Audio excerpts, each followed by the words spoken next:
When a reporter caught up with him outside the courthouse and asked about the incident, he paused, then said just 5 words.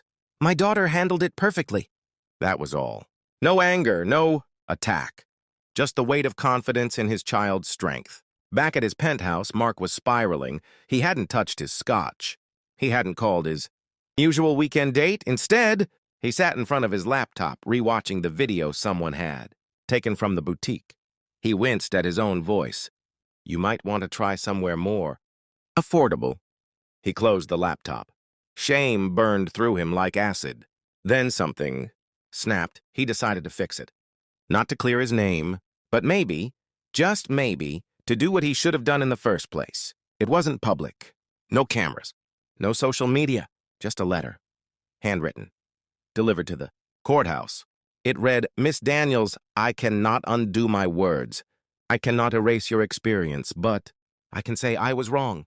I misjudged you. I disrespected you, and I revealed more about myself than I ever intended. I hope someday you'll accept this apology. But even if you don't, I will spend the rest of my life becoming the kind of man who deserves forgiveness. Mark Donnelly."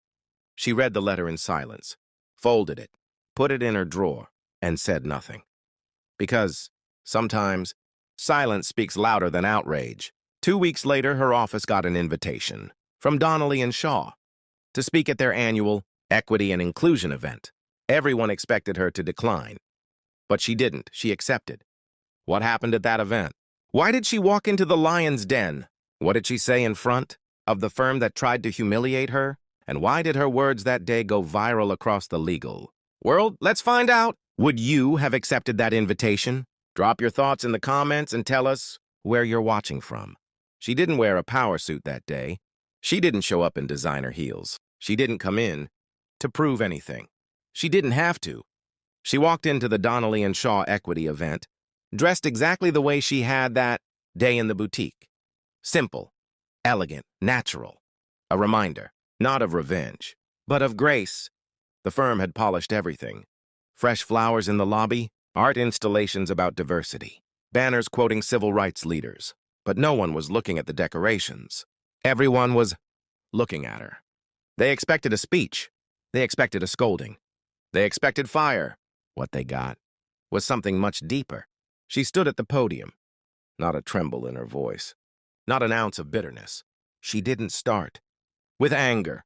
She started with a question. What does it cost to be seen? Silence. That's not rhetorical, she continued. What does it cost a black woman to walk into a space and be